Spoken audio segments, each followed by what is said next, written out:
ప్రతి ఒక్కరికి ఉంటుంది ఫైనాన్షియల్గా స్ట్రాంగ్ ఉండాలి, అర్లీగా రిటైర్ అయిపోవాలి అండ్ ఎలాంటి ఎమర్జెన్సీ వచ్చినా కూడా ఫేస్ చేయాలని చెప్పి. కానీ ప్రాపర్ ప్లానింగ్ లేకపోవడం వల్ల ప్రతి ఫైనాన్షియల్ ప్రాబ్లమ్ని బర్డెన్గా చూస్తాం.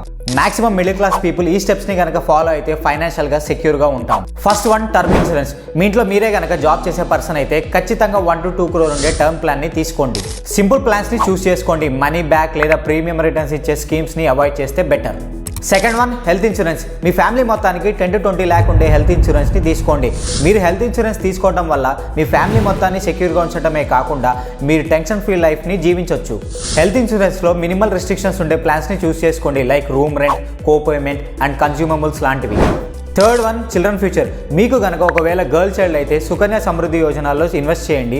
అదే బాయ్ అయితే కనుక పీపీఎఫ్లో ఇన్వెస్ట్ చేయండి. Fourth one, emergency fund. At least మీ 6 months ఆఫ్ ఎక్స్పెన్సెస్ని లిక్విడ్ ఫామ్లో ఉంచుకోండి. మీకు ఎలాంటి ఎమర్జెన్సీ వచ్చినా కూడా హ్యాపీగా ఫేస్ చేయవచ్చు.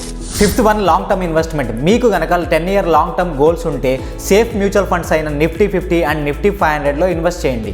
ఒకవేళ రిస్క్ తీసుకోవాలనుకుంటే ఫ్లెక్సీ క్యాప్ లేదా మిడ్ క్యాప్, మల్టీ క్యాప్లో ఇన్వెస్ట్ చేయొచ్చు. ఈ 5 mandatory స్టెప్స్ కనుక మీరు ఫాలో అయితే ఫైనాన్షియల్ సెక్యూరిటీతో పాటు ఫైనాన్షియల్ ఫ్రీడమ్ని కూడా అచీవ్ చేయొచ్చు. ఈ వీడియో కనుక మీకు నచ్చినట్లయితే లైక్ చేయండి, షేర్ చేయండి, సబ్స్క్రైబ్ టు ట్రూ వెల్త్.